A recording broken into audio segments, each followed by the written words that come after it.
The travelling Homos stand at the edge of a subterranean cavernous room, looking down into a grand stone chamber. Below them, a colossal table made of carved stone, surrounded by 7 seats with various god symbols carved into them, all shimmering with magic. The very walls of this room shimmering with magic, likely to be the very fabric of reality. They are well and truly within the world gate. The Homos view this setting from above, like mice in the rafters. They wait, eagerly, for something to happen. A large humanoid man with dark purple skin and red wings and red horns appears in his spectral form. Zamorak is within the world gate and looks up and turns towards the Homos. Well, juicy boy, you and your little friends have made it. Well done.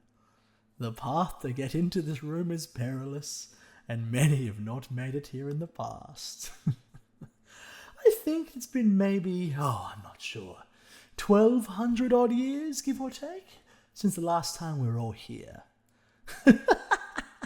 What a joy this will be. I hope everyone doesn't take too much longer. I guess we will wait. Oh, one last thing. Do not talk unless you are spoken to. We are gods after all. A small cloud appears in the ceiling of the cavern, and from within, a giant bird-like creature descends into the room, adorned in pristine golden armour. Armadillo. Welcome, old friend. How have you been? We are not friends, Zamorak. I am only here out of respect for Saradomin and my people on Gillinor. Quite a situation unfolding, it seems. Well, yes and no. There wouldn't even be a need for this to happen if the edicts didn't prevent us from directly interfering. Now that I can agree on. A crystal forms in the corner of the room, and out from within, Seren floats through. A tall, slender, blue-skinned, elven-looking woman, adorned in a teal dress with a face mask and surrounded by crystals. Oh, my dear Seren, looking as beautiful and radiant as ever, my darling. Lovely to see you. Hello, Zamorak. Armadillo, you're looking well. Thank you, Queen Seren, and same to you. It is a pity we are not meeting under more appealing circumstances. I think I'm looking rather dashing myself these days. I mean, have you seen these wings? These horns? Splendid. A hulking ogre figure is next to appear, covered head to toe in battle armour, battered and damaged from what looks like many battles. Bando's here. Big problem. Armadillo, you still good? Hello to you too, Bandos. Do try and keep up. This conversation may be too intellectual for you. Bando's smart. No waste time talking. More time fighting. Saradomin is the next god to appear. A humanoid figure adorned in royal clothing, with a golden crown atop his head. He has pale blue skin with golden veins. Oh boy, here he comes. Quiet, you fool. This is a serious problem that we need to fix. It is no time for your childish squabbling. Zaros fades into view. A humanoid figure completely hidden by purple robes, with teal, blue, and green trimmings. His face is hidden by a runite mask in the shape of his holy symbol, seemingly with shadows filling the voids of which you'd expect to see the rest of his skin. So it seems like we're all here, summoned by something greater than our petty rivalries. Petty? I wonder how many lives would have been spared if you and Zamorak had considered your ambitions petty before the God Wars began. Oh, Saradomin, always clinging to your self-righteousness. Don't pretend you've never sacrificed lives for your so-called greater good. At least I admit to my chaos. Enough squabbling. We are wasting our time. Sliske grows stronger with every passing moment. The floating figure of Guthix forms. A green-skinned humanoid-like figure, with grey hair, wooden extremities. His ears, seemingly antler-like, connect the top of his head in a golden moon shape. This world thrives in balance. Since our banishment, Gillinor has continued an era of prosperity and stability. Now that balance is threatened. Threatened is an understatement. We have all witnessed what has happened in Ardoon. That was just the beginning. I've always said that the rejuvenation rituals were barbaric at best, and potentially catastrophic at worst. They were a means to an end, never supposed to be used like Sliske has. Well, it has been. Twice now, by my understanding. 3 times if you count the original who abused his power. Saradomin glares at Zamorak. What? This is completely different, and you know it. It's not. You did the same thing, and look what happened and where you are now. Gillinor cannot afford to have these events happen again. Enough! The room falls silent, with the other six gods realizing the anger behind Guthix's always calm voice. Right. I think it is reasonable for us to be all on the same page. The situation is as follows. Sliske, who was one of Zaros' Majorats during the God Wars, has been hiding within society for all these years. He has been using the guise of Dr. Kellis, a Zarosian historian, archaeologist, and borderline fanatic. He has clearly spent many years researching and trying to uncover something. Yes, through what I have seen via the mortal adventurers in this very room, hello boys, Sliske has been searching for the steps, spells, and components needed to ascend to godhood. I guess inspired by me all those years ago. Sliske is nothing more than a parasite, a trickster playing with forces far beyond his understanding. He must be stopped before his ascension disrupts the very fabric of Gillinor. I had no hand in this. I have not inspired. Well, okay, maybe I did, but I have not cultivated this happening. Hell, Sliske and I were not even friends back in the day. Isn't that right, Zaros? That is true, but still, he has clearly taken inspiration from your actions, and has been planning this for who knows how long. Look, I can't help if I'm full of good ideas. It's why I have so many great followers. Sliske's actions threaten the entire world. We must destroy Sliske before the ritual is complete.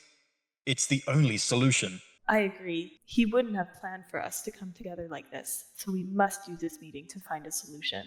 While the edicts prevent us from directly interfering with Gillinor, we can still protect it and our people. Perhaps. But looking at the bigger picture, Sliske thrives on manipulation, cunning, and deceit. Look how easily he manipulated these mortals. We cannot underestimate his cunning. And then what would you suggest, Zaros? To sit by and let him gather power? How you not know Sliske do this, Zaros? He one of your, my best guys. I'm not sure. I didn't even know he was alive. How he has hidden that from even me is both remarkable and terrifying. What else has he hidden from our gaze? Perhaps simply he was too weak to garner attention before the recent ritual. I am unsure. Sliske thrives on trickery and division. If we don't act together, we'll fall into his trap. This isn't just a fight. It's a mission he's been planning for centuries. Yeah. Bandos no like these games.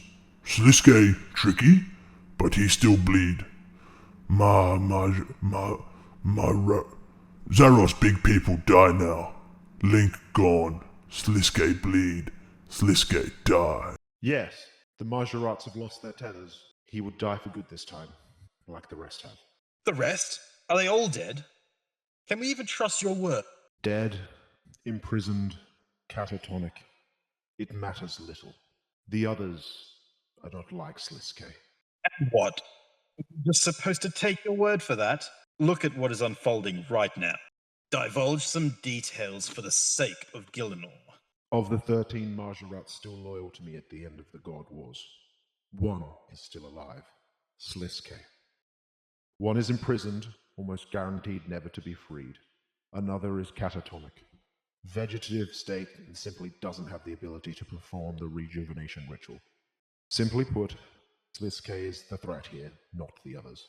I see. Your pain is understood, Zaros. One does not feel pain when a tool breaks.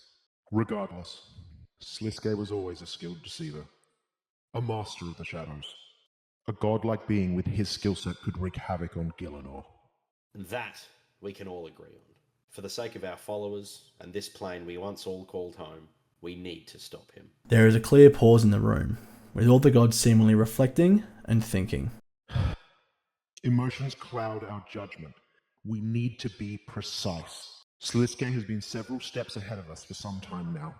We cannot afford to underestimate him. Still upset about losing your favorite little trickster, Zaros?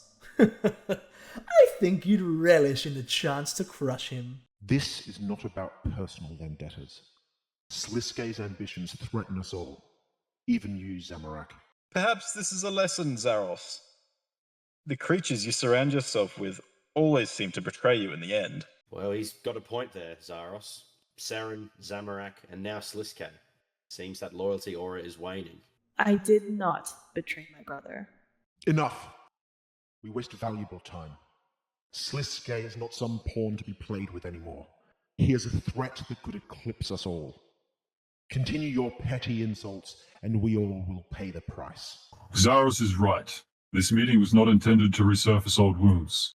We are focusing on how to stop an ascension. We cannot directly interfere, but we are able to guide and assist. The adventurers, still perched at the top of the room, find themselves instantly trapped within globes of light and begin floating down. They descend until the middle of the table, sitting eye level with most of the gods. It seems our hand is forced. Sliske must be stopped, and quickly. But I question if these mortals are capable of the task, especially the one who worships Zamorak. Ah, Sarah Doman, still afraid of my influence, it seems. These mortals here have already proven themselves very capable, simply by surviving the journey here to the World Gate. They have been manipulated and deceived by Sliske, and, from what I understand, they intend to be the ones to bring him down. You know, vengeance and all. Oh, I'm not sure about this new one. I'm not sure, but he seems willing to help. That's nice. He is one of mine, from the Feywild. Sliske used family on Gelinor as the sacrifices for the ritual he just completed. Zephyros, I will make sure this betrayal is made right. Zephyros was slain 1,300 years ago. I witnessed it with my own eyes. How has he returned? Whilst necromancy was not a domain of Sliske, he was by far the greatest necromancer in the history of Gelinor. I'm sure he simply resurrected Zephyros at some point. Back to the discussion on hand. It is obvious that these ones have potential. Mortals may surprise you yet, Saradomin. We do not really have any other options. None on Gelinor are better suited nor more experienced in dealing with Sliske. Agreed. They're closer to the heart of this than even we are. They've walked in Sliske's shadow, ate, drank, celebrated, mourned, and lived beside him.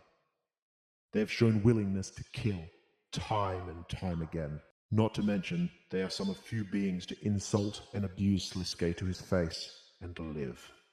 That is an extremely rare occurrence. Bandos know them. They help Uglug.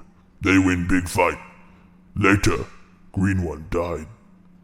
Now new Green One is red. I hate to admit it, but that is an astounding reference. How often have we ever heard Bandos praise members lacking his primitive lineage? You mortals stand at the center of this crisis. It was your actions that indirectly began this next path for Sliske, but perhaps you are the ones who can stop him. Whilst we cannot directly interfere, there are ways we can help. Guthix turns his attention back to the rest of the gods. They will need the God Sword. Where is it? The other gods look back and forth between themselves, clearly no one wanting to speak. Mortals, the God Sword is the biggest regret of my tenure in Gelinor during the God Wars. Intended to be created as a weapon to bring balance, it was instead tainted, broken, reforged, desecrated, restored, and used by whomever controlled it at the time. I ask again, who has it? It broken.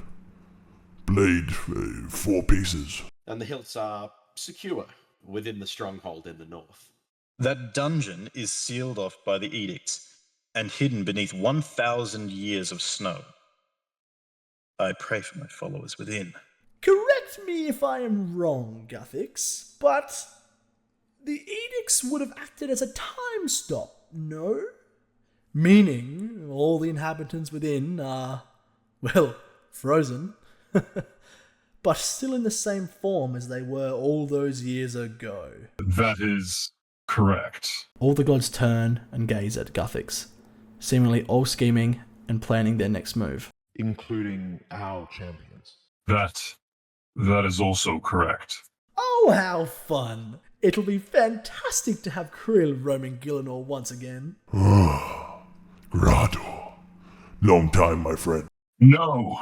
Don't you get it? That cannot happen. We cannot have another war between our forces again.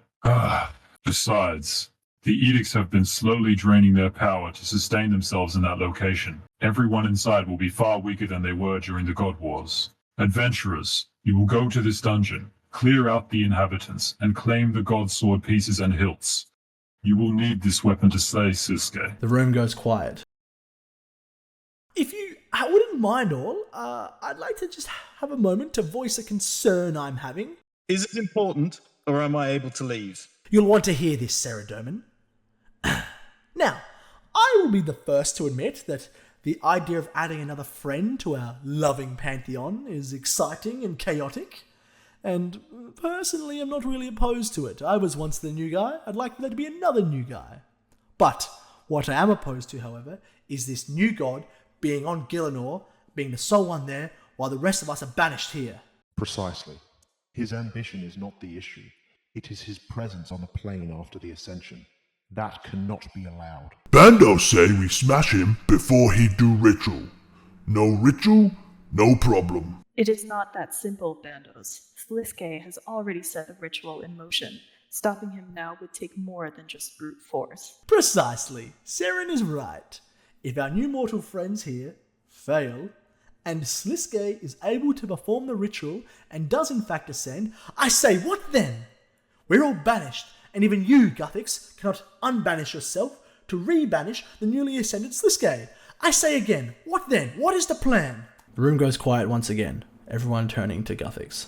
Guthix, do the edicts prevent others with similar power levels to us from being on Gielinor? Or is it just us 7? Just the 7 of us. I had thought the Stone of Jas was destroyed after Zamarok used it, and thus did not think another ascension would happen again.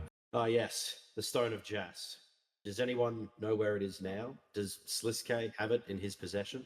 I tried moving it into another dimension after Zamorak's stunt. I couldn't get it off-world. It was seemingly anchored here. As for its current location, I am unsure. Me had stone for a while. Blue man take. But many die. Big fight. Yes, we did claim it back. But as I recall, Guthix, your forces stole it from me? Stole is not the correct word, but yes. We acquired it and hid it deep within a temple on Karamja. Karamja? With those savages? Oh, it's a miracle it's not been found yet. Oh my. More than Jadinko's protected, Zamorak. I am no fool. Besides, moving the stone is slow and difficult. Magic does not work to transport it. It must be physically moved. Right. So the stone is there. Can our mortal friends here perhaps use its power to, I don't know, banish Sliske along with the rest of us? Or add him to the edicts? They don't need the stone. In fact, I doubt it would work. If Sliske ascends, an edict could be modified to include him on it. They'd need to use an arcane inscriber that was sufficiently charged with divine energy. And none of us can charge it, as we were banished. So how? The gods take a moment to pause, clearly thinking and planning. They kill champions. Bandos is right. They're the last beings left on Gielinor with sufficient divine energy. Even after they have been slowly drained by the sealing of the stronghold up north? They still have far more divine energy than anything else. Of course, Seren, yours, and my champions are not there. I am able to ensure Valuta will sacrifice herself. Where is your champion? Helweir has been dead for some time now. I'm afraid I have no champion to offer. Curious, Guthix. How come you are able to have more than one champion? I created many champions, with a balanced level of power between them. What else would you expect from me? Besides, they are stationed guarding various things within Gielinor. They are not out conquering. Could you say the same for yourselves in the same position? The room goes quiet as the other gods reflect on what Guthix has just said. Right. So these mortals will head to the lost stronghold in the north, slay the 5 champions within, then travel to wherever Valuta is hiding. I will inform them of her location. And once the arcane inscriber is sufficiently charged with divine energy, what then? The mortals travel to a hidden edict that even we do not know the location of, and carve into the monolith Sliske's name. Precisely. I will inform the adventurers of the location of one of them when the time comes to it. Fantastic. A contingency plan, a powerful weapon, and of course, some guidance. These mortals may actually have a chance. Question. Why have we not been discussing stopping the ritual before it's even cast? Silence echoes throughout the room once more. This being has been scheming for ages. He wants more than mere power. He wants godhood. He has spent a lifetime looking, and he knows how to do it. Zamorak, enlighten the rest of us on the process. Ah, yes, the ritual. I remember it well. Incredibly painful. Only possible by an ascended being. Such as a recently rejuvenated Majorat? Yes, precisely. Look, Sliske is no fool. I'd wager he already knows what he needs for the spell, and likely has some of them already. What he need? Well, obviously, the Stone of Jas, as discussed. And we have no idea nor any indication of whether Sliske knows where it is, do we? No, we don't. But it is still where I put it, being guarded and protected. Interestingly, there is another who pursues it right now, an ancient dragon king, Golkaran. Yes, that scaly fool has no idea what he is doing. He's irrelevant. Worst case, these boys here will end him. Anyway, so, the stone, fine, tick, yes, next. He will need a large supply of anima mundi. That does make sense. The anima is the source of all creation, the essence of the world itself. So, the Stone of Jas and some anima mundi. What else? No. I think you misunderstand. Not some, a lot. A source of anima will be needed and the stone must be taken to it. He'll also need a fragment of an ascended being, which, to put in terms that our dear friend Bandos will understand, a piece or a part of us. I see. Problem. So, what, some of our blood, bone, hair? Correct. A single piece of godly essence will do, which really is one of the easiest parts. I mean, all of us have various fragments of ourselves across Gielinor. It wouldn't be hard for Sliske to obtain one of them. I know for a fact that he has part of my essence within his control. All the Majorats did. And just why would you do that? It matters not. It was done 1300 years ago as part of a plan. A plan that never happened. Regardless, perhaps Sliske no longer has it in his possession. Well, even if he doesn't, getting another piece of one of us will not be that difficult. He's been around in the shadows since the God Wars. It is safe to assume he has this component, and likely spares. Look at you, Zamorak, being the forthright leader of this. Feeling threatened by another ascension? Saradomin, this is not the time. I am putting Gielinor above my own interests, okay? So quiet, please, and let the ones trying to save the world talk. Focus! Is there anything else Sliske would need? Yes, one last thing. The final component is unfortunately the easiest. It is just a sacrificial vessel to siphon the ritual through. Do you mean a creature? Yes, willing or otherwise. Look, we need not waste time thinking about this component. It is by far the simplest. He could have 1 million ready to go. We should be focusing on the Stone of Jas. Which is accounted for. Yes. Well, okay, fine. I guess it is accounted for. But, well, that means we have to think about the anima mundi-shaped problem we are having. Luckily for us, the vast deposits that were once plentiful are no longer, but I am sure with 1300 or so years of research and snooping around, Sliske has found at least one. Now, the one I used is long gone, but do any of you, perchance, know where one is? Blank faces present themselves on the gods, until Guthic speaks up. There is one within the Lost Grove, guarded by Solak. It is remote and difficult to get to. It seems an unlikely choice. Deep below Pristinus, there is also one. However, the tunnels to get there have been collapsed for hundreds of years. My people may not know of its location. There is one within Sentenstein, which seems the most likely option, given Sliske's charade as Dr. Kellis and his obsession with Zerosian ruins. Sliske spent little time there during the God War, that I am aware of. So perhaps he isn't aware of the Anima Springs location, but still it seems almost too coincidental. Well, that would be kind of a disaster. I have to agree, that seems the most likely. Yes, well. It appears his plan is in motion. It is safe to assume he knows that it's there, and now the only piece missing is the Stone of Jas, which, thankfully, sounds very annoying to move. It should delay him nicely. These guys get Godsword. They kill champion for magic thing.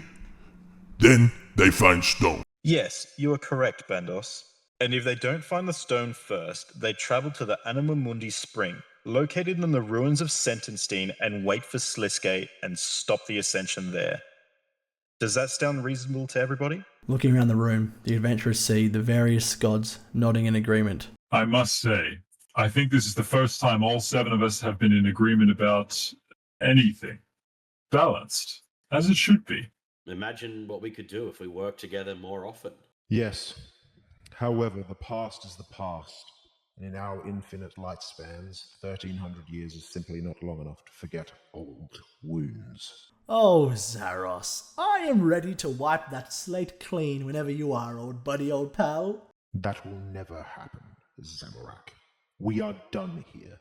Farewell, all. I also must go. Power be with you, mortals. Good luck. The fate of Gielinor is in your hands. Yes, good luck indeed. Zamorak, if they fail, the blame for the events that will follow will fall on you. Oh, bite me, Saradomin, they will not fail. Charming. Farewell. Bye-bye. Fight good. Pick Bandov's Godsword. Zamarok, I will allow you a couple minutes longer to communicate with the Juice. Master Muir, good luck on this journey, my child.